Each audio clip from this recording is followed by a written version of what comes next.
വേഗം ദീപിക 2026 ഓഗസ്റ്റ് 7 വെള്ളി. കൊച്ചേട്ടൻ്റെ കത്ത്. പീർ ഗ്രൂപ്പ് എന്ന വ്യാജദൈവം. പ്രിയ DCL കൂട്ടുകാരെ, ആലുവായിൽ അയൽപ്പക്കത്തുള്ള തൻ്റെ കൂട്ടുകാരിയുടെ വീട്ടിൽ നിന്ന് പുസ്തകം വാങ്ങാനായാണ് 12 വയസ്സുകാരിയായ ആ മകൾ അമ്മയോട് ഫോണും വാങ്ങി രാത്രി 8:30 കഴിഞ്ഞപ്പോൾ ഒറ്റയ്ക്ക് വീടിന് പുറത്തിറങ്ങിയത്. എന്നാൽ അവൾ കൂട്ടുകാരിയുടെ വീട്ടിലും എത്തിയിട്ടില്ല, അമ്മയുടെ അരികിലും എത്തിയിട്ടില്ല. ആദ്യം കയറിയ അമ്മ വിവരം പോലീസിൽ അറിയിക്കുന്നു. സമർത്ഥരായ ആലുവ പോലീസ് കേസ് അന്വേഷിക്കുന്നു. കുട്ടിയുടെ കയ്യിലുള്ള അമ്മയുടെ ഫോൺ ലൊക്കേഷൻ നോക്കിയപ്പോൾ സ്ഥലം കാസർഗോഡ്. ഒറ്റയ്ക്ക് കുട്ടി ആശ്രയം കൊണ്ട് കാസർഗോഡ് എത്തില്ല എന്നറിയാവുന്ന പോലീസിനോട് അമ്മ പറഞ്ഞു.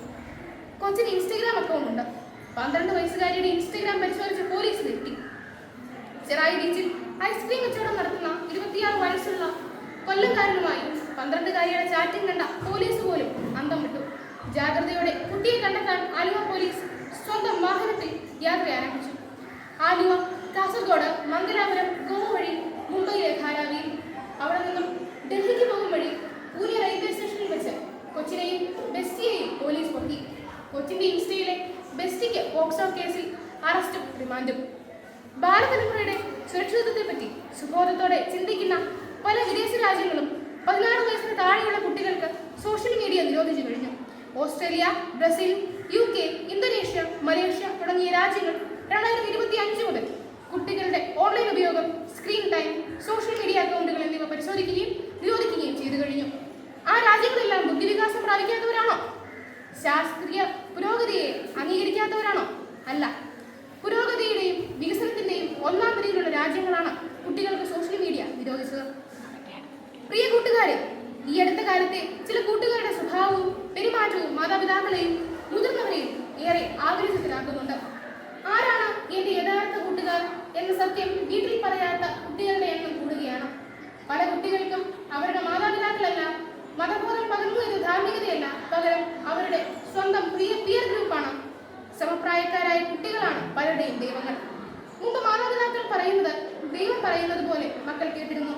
ഇന്ന് പിയർ ഗ്രൂപ്പാണ് പലരുടെയും ദൈവം. സോഷ്യൽ മീഡിയയാണ് ദൈവം. ഇതുവരെ കാണാത്ത വെറും മോഹവാക്കുകൾ മാത്രം ഇൻസ്റ്റയിൽ കുറിക്കുന്ന അജ്ഞാതനായ സുഹൃത്താണ് ദൈവം. മക്കളെ കൺമുന്നിൽ കാണുന്ന മാതാപിതാക്കളെയും സഹോദരങ്ങളെയും ഗുരുഭൂതരെയും അവഗണിച്ചിട്ട് മറഞ്ഞിരിക്കുന്ന വ്യാജസ്നേഹത്തിനെ വിശ്വസിച്ചാൽ മക്കൾക്ക് വഴിതെറ്റും എന്നത് തിരിച്ച. ചെറുപ്പം തന്നെയാണ് മക്കളെ. ചെറുപ്പം ഒരിക്കലും വലുപ്പമാകില്ല.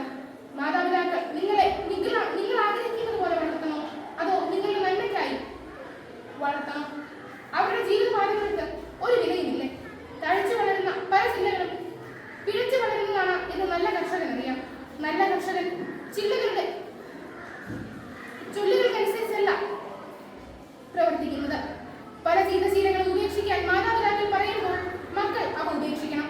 അല്ലാതെ പലപ്പോഴും പിയർ ഗ്രൂപ്പിന്റെ കൈയിടി നോക്കി കുടുംബത്തെ മറക്കുന്നവർ വ്യാജന്മാരുടെ പിന്നാലെ പോയി നിത്യമായ ചതിക്കുഴിയിൽ നിവധിക്കും. കൂട്ടുകാർക്ക് ശരിയായ വഴിയിൽ വളരാനും കുടുംബത്തിന്റെ ഐശ്വര്യമാകാനും ഇടവരട്ടെ. സ്നേഹാശംസകളോടെ സ്വന്തം കൊച്ചേട്ടൻ.